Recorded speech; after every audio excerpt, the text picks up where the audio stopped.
Okay, well, we have a couple minutes just to kind of get all ready, shake it off a little bit. I would introduce the next guy, but I don't know who the heck this guy is, so that's me. I'm Larry Norris. I guess we'll start, just kind of keep rolling it out here since we're in a good mode here.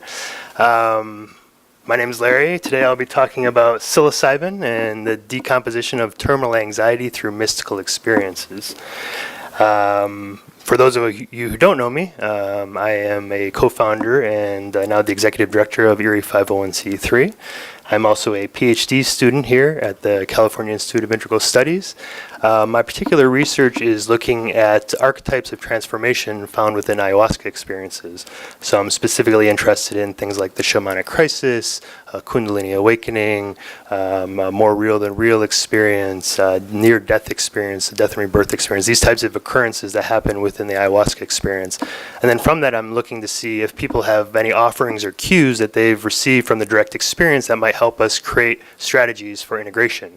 We're still kind of lost in the Western world. We don't have the context, the cultural context to really house these experiences because they're so drastically different from everything we're used to. So I think it'd be a good idea for us to, sorry, I just started my timer there. So it'd be a good idea for us to try and figure out what our cues are so that we can start developing these new strategies. It's actually really great to be able to talk today because obviously my research is on ayahuasca, but I didn't come to this work through ayahuasca. I'm originally from Detroit area in Michigan, and we have a lot of mushrooms growing there, but there's not much in the way of ayahuasca. So this was really my entrance into the entheogenic world. And I read Terence McKenna right off the bat, so I thought 5 grams of psilocybin mushrooms in a dark room with my eyes closed and no music was the way that you did these things. So that's kind of how I started at 17, 18 years old. I found out later that people are like, what are you doing? So, but that's really helped me through my process, and it's been really fascinating. Mushrooms have really shaped and sort of guided me through many different sort of questions I've had in life, and one that I can think of that I still am thanking mushrooms for today, and there's a few folks in here from Maui, they told me once upon a time that I need to go move to Maui for some time and live in Hawaii, so I spent about 11 years there, so I'm still saying thank you to the mushrooms for that piece of advice. So, but that's just kind of the mushroom aspect of this. The secondary aspect of this talk is about terminal anxiety. And this is actually something that's also really present for me right now. Recently, my father was diagnosed with multiple myeloma, and he's one of those characters that's always kind of been the invincible guy, you know, the person who's immortal, and he's never, you know, nothing's going to happen. And that's just the mindset of kind of his generation, his era. So he's sort of now facing these questions that for the first time in his life he's ever had to face. What is death? What happens now? What's going to happen to my family? Where do I go next? And these are not questions that he's ever had to ask. And it's kind of interesting because it's the first time in my life where I actually feel like I can offer him something. So this is really a really beautiful experience to see him go through his process and both of us work through his mortality. And beautiful because now I know that these medicines exist, and I'm slowly trying to work through teaching him about these. So for me, learning about terminal anxiety is both for myself and for my dad. So this has been a really awesome talk to go through for me. So just to give you a brief little outline of the talk, we'll basically go over some of the terminal anxiety studies that have been taking place. We'll also briefly touch on the studies that are being done right now at Johns Hopkins and sort of it's what's connected to the terminal anxiety. They're using the theory behind those studies to kind of support the terminal anxiety studies. Then we'll talk a little bit about the transformative insights that are occurring. Also, we'll go a little bit into what is a mystical experience. I know Jehan basically talked about some peak experience, Maslow's peak experience, and these mystical experiences, but we'll define it a little bit here. We'll also go into ineffability and what does that mean exactly, and how do we sort of work around that. And if someone wants to bring me some water, that would be super awesome. And then also, then we'll go after ineffability, we'll go into this, what are mystical experiences really? What are the narratives? So maybe we can start thinking a little bit about that. And then, are these effective strategies for integration? How do we use these? Thank you. How do we use these for integration? And then what are any suggestions that I might have for how we can continue to the next step?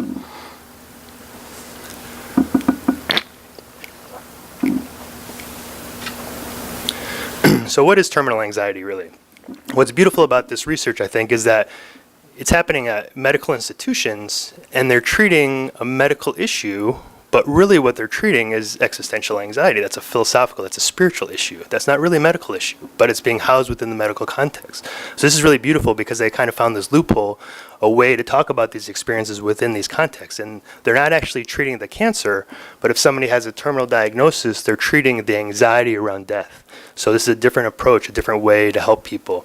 And this isn't new research at all. Stan Grof was doing this in the 60s, but he was doing it with LSD, and he would call it the dying before dying, sort of the practicing of death. We go there, we practice our death and rebirth process. We realize it might be really challenging, but it's not as challenging. It's not as unknown as we might think it is.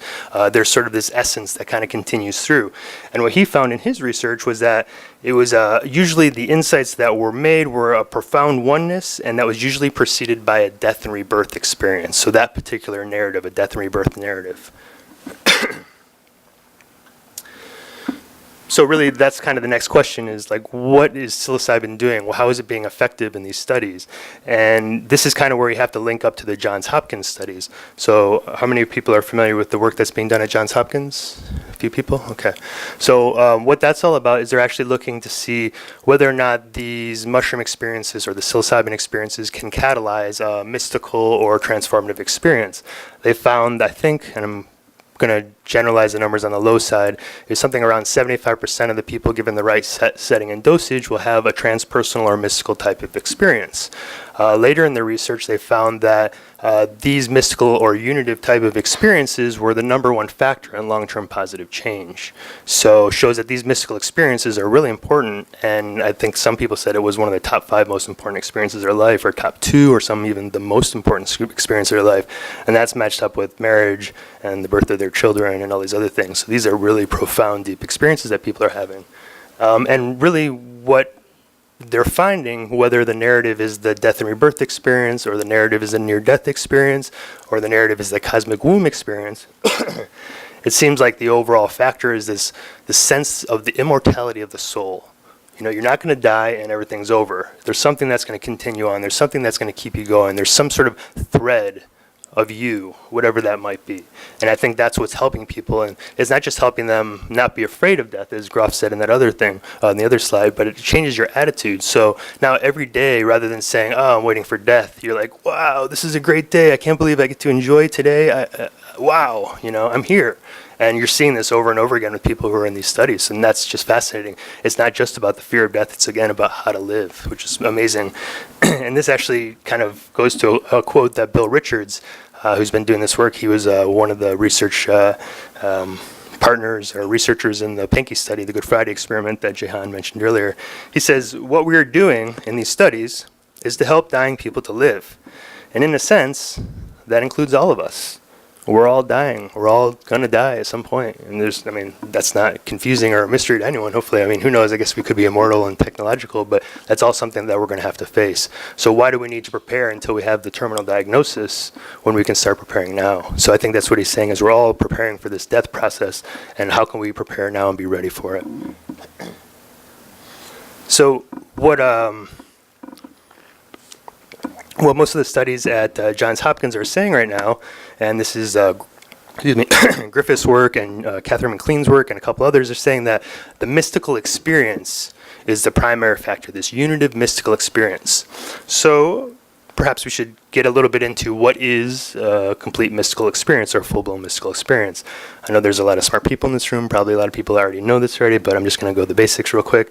This derived originally probably, well, from these studies, it derives from William James, who wrote The Varieties of Religious Experience in 1902, and then W.T. Stace in 1960 time area created this list of 7 to 9, I made it 7 different categories, and then this list here was then used in the Pinky and Richards study for the Good Friday experiment, and then that scale was then used and is made into the Hood's mysticism scale, and now the Hood's mysticism scale is what's being applied to the Johns Hopkins, UCLA, NYU studies. So this is kind of an important scale because this is what everyone's using.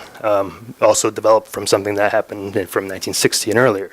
But the basic ingredients are unity, sense of unity or unitive experience, transcendence of space and time, a deeply felt positive mood, a sense of sacredness, Noetic quality. Noetic quality is where you have this insight that just feels so real. It feels like you're really getting a piece of ultimate reality. It's so deep inside of you. There's like, this has to be true.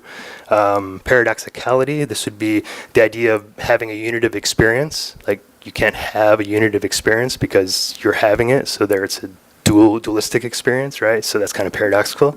And then this idea of ineffability. Ineffability is really what I want to unpack a little bit here in this conversation, because ineffability, well, it has two definitions. And the first definition is when you have an experience that, you know, it feels really sacred. It feels like, this is my experience, there's some really raw material here, and this is for me, and I'm going to kind of keep it private and sacred. And that's one aspect of ineffability. The other aspect is this idea that we just don't have the words. It's just such a profound experience. We just don't have the words. What are we going to do? We just might as well just throw it away, because everything we say couldn't possibly describe the intensity or the enormity of the experience.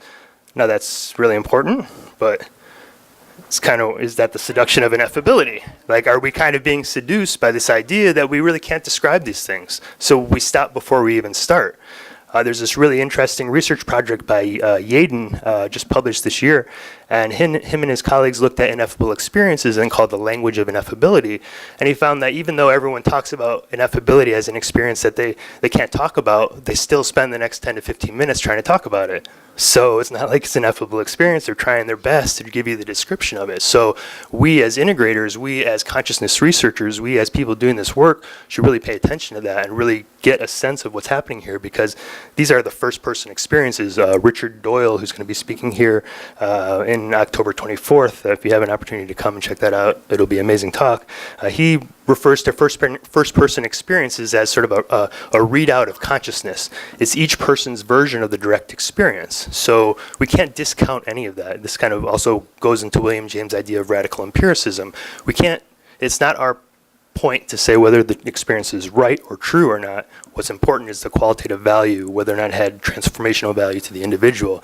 And in the same process here, when we have these printouts, these readouts of consciousness, we might describe them as ineffable because we have lacking language skills or lacking communication skills, but that doesn't mean that we shouldn't start trying to describe it. Because the one thing that we have now that maybe has never been happening before, you know, typically mystical experiences have been pretty spontaneous. Well, when does it happen? Nobody knows. How can you find someone to research it right then? Nobody can. But now, as the great quote by Terence McKenna, he says, what drug people have that nobody else has is repeatability. So you can have 75% success of getting these transpersonal experiences given the right set, setting, and dosage according to Johns Hopkins. We have repeatability. We can keep visiting these experiences. We can keep going back and really sussing out all the nuances of these experiences. And I think we really need to do that. And I think one of the reasons why is recently somebody was giving a talk at Burning Man, and I think I don't know exactly where he works at, but one of the institutions that's doing this work, and his suggestion was that he didn't believe it was necessary for the facilitators of circles or the facilitators of these mushroom experiences to actually have had any experiences themselves. Now, I get from the biomedical perspective, et cetera, why maybe this is important, but personally, I think that would be the worst possible scenario, because if you have an ineffable experience and you're trying to describe it and the person has just read, well, ineffable means you can't describe it, or something else, I'm going to have a harder time trying to describe it to that individual. So I think really it's important, for almost a requirement for these facilitators to have also had these experiences. And the reason why is because what are mystical experiences really? Does anyone here really know? I've really been racking my brain over this for a little while, so I'm going to maybe ask if anyone feels like joining in and do a little crowd experience here. Basically, I want you to all sit for just a minute. Think of one mystical experience you've had. Just one. And now, within the context of that mystical experience, what was the general narrative arc? What was the storyline? What was the thing that was happening in the story? And just think about it for a couple seconds. And when you're ready, maybe another 10 more seconds, I'm just going to have you go ahead and popcorn out ideas. 3-4 words or less of just a narrative story arc. For example, death and rebirth, or Kundalini awakening, or something like that. And I'll just keep repeating them as people say them, and just kind of get a sense of the different varieties of mystical experiences people have had. Manifold of entanglement. Manifold of entanglement. Reality on the physical world. DMT, physical, what was the one, physical world? Reality beyond the physical world. Complete surrender, everything's bullshit. You are love. Experience, consciousness observing. What was the one again? Out of body experience, yeah. Quick unity, nature communicating. Visitation from sentient beings. Someone over there was saying? An electric fire star. An electric fire star. Oh, all right. Sounds exciting. Yes, sir. The center of everything was I am holy, yeah. Underworld game show, fantastic. What was it? Oracle, yeah. The experience of, yeah, sort of like the removing of the veil, exactly, yeah. Cleansing of the slate, fantastic. Nothing left. Okay, you guys have plenty. There's probably 120 people in this room. I bet there are 280 different definitions and narratives that we could talk about, probably even more. But what this is really getting at is, what are we lacking by calling all of these experiences mystical experiences? Are all of these people in these studies having a mystical experience as the unitive experience, or are they having all these varieties of different experiences that people are having? And if I was to talk to you and somebody would say opening of the veil and nature communication and something else, would I use the same strategy as an integrator? Would I tell you the same story? Would I tell you the same books to read or the same suggestions of where to go for information? It's probably going to be different. So basically what I'm kind of saying here is that, we have this what's called the rushing to overgeneralize this lumper splitter problem, or the perennialist theory, right? This idea that everything is one, it's all connected at some point, and because of that, we don't really need to define all the different varieties of things, because in the end, it's all unitive experience. Hold on a second, I want to just read a couple things here. But when you look at that, here, for example, are the verbatim comments of the mystical experience study. A non-self self held suspended in almost tactile field of light, collapse of ordinary space and time, the knowing was so powerful and yet personal, a sense that all is one, the surrender, to let go, the profound grief experience as pain and all the pain and sadness of the world. So you see, when you actually get to the verbatim comments, it's not your typical what we just heard of as a mystical experience, unity, sense of sacredness, joy, and experience all the grief in the world. That doesn't sound like one of the qualities of this unitive mystical experience. So are we putting us pigeonholing ourselves by claiming everything as this mystical experience and lumping everything in the same category? Because as everyone was saying earlier, where do these mystical experiences go? Are they, for example, just an umbrella? Do mystical experiences, are they an umbrella for everything else people said here? Are all of those mystical experiences? That's one option. Or is it the moment, the very apex of the bell curve? So you have your death and rebirth experience, you die. Right then you have this unitive experience, you're connected with everything, and then you come back and are reborn.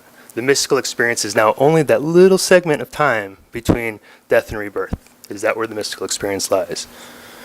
Or is the mystical experience one of many transpersonal experiences? I don't know if you notice, all three of those kind of look like mushrooms. That was my okay. So, so we have the unitive mystical experience, and like this would be, for example, with Groff's work. So we have, he lists the unitive or the peak experience as one of 10 spiritual emergency triggers. So that would include shamanic crisis, kundalini awakening, episodes of unitive consciousness or peak experience, which is what we're referring to, psychological renewal for the center, crisis of psychic opening, past life experiences, communications with entities, UFO experiences, near-death experiences, possession states. That's all Groff. We also have dark night of the soul. We also have the hero, the heroine's journey. We have the more real than real experience. And all these different types of transpersonal experiences, the mystical experience is just one of those. Now, why that's important is because we can kind of go to this guy. I don't know if you guys know who that is.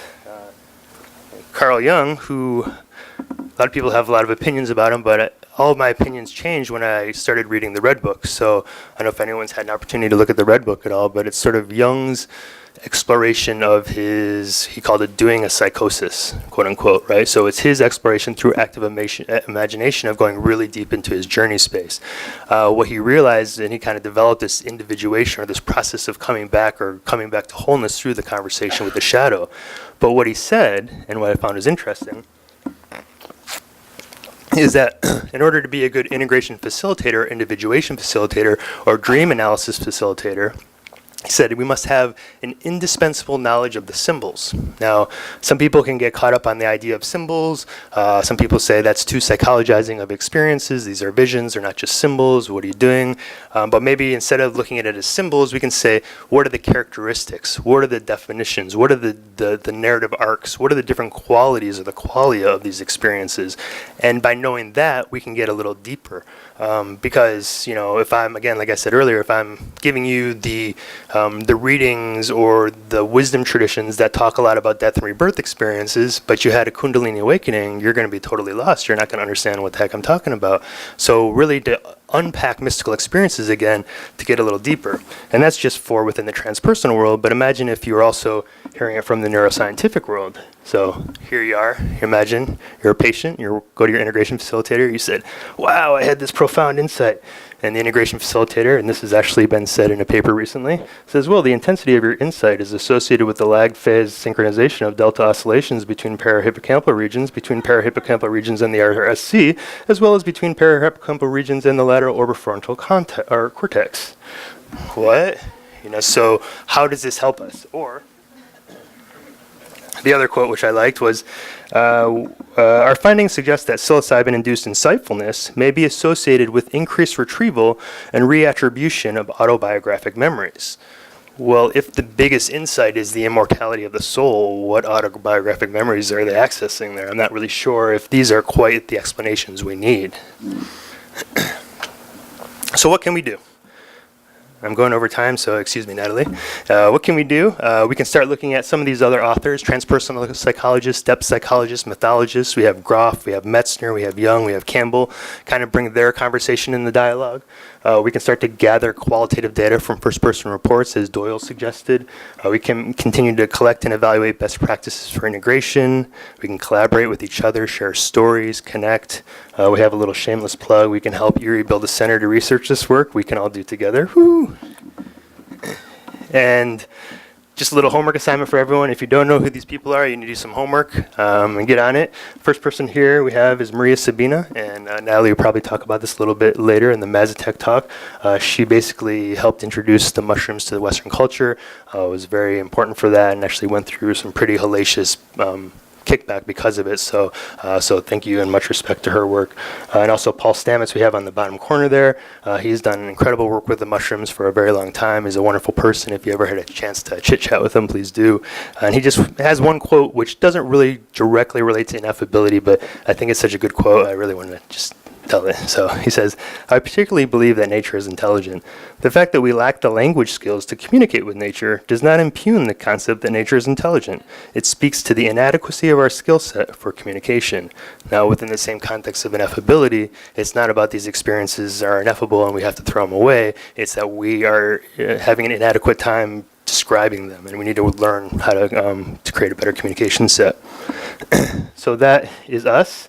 We, like I said, are a brand new organization at the 501c3 status, so we look forward to growing out into the Bay Area. So thank you all for being here, and have a wonderful night. Natalie, up in just a second.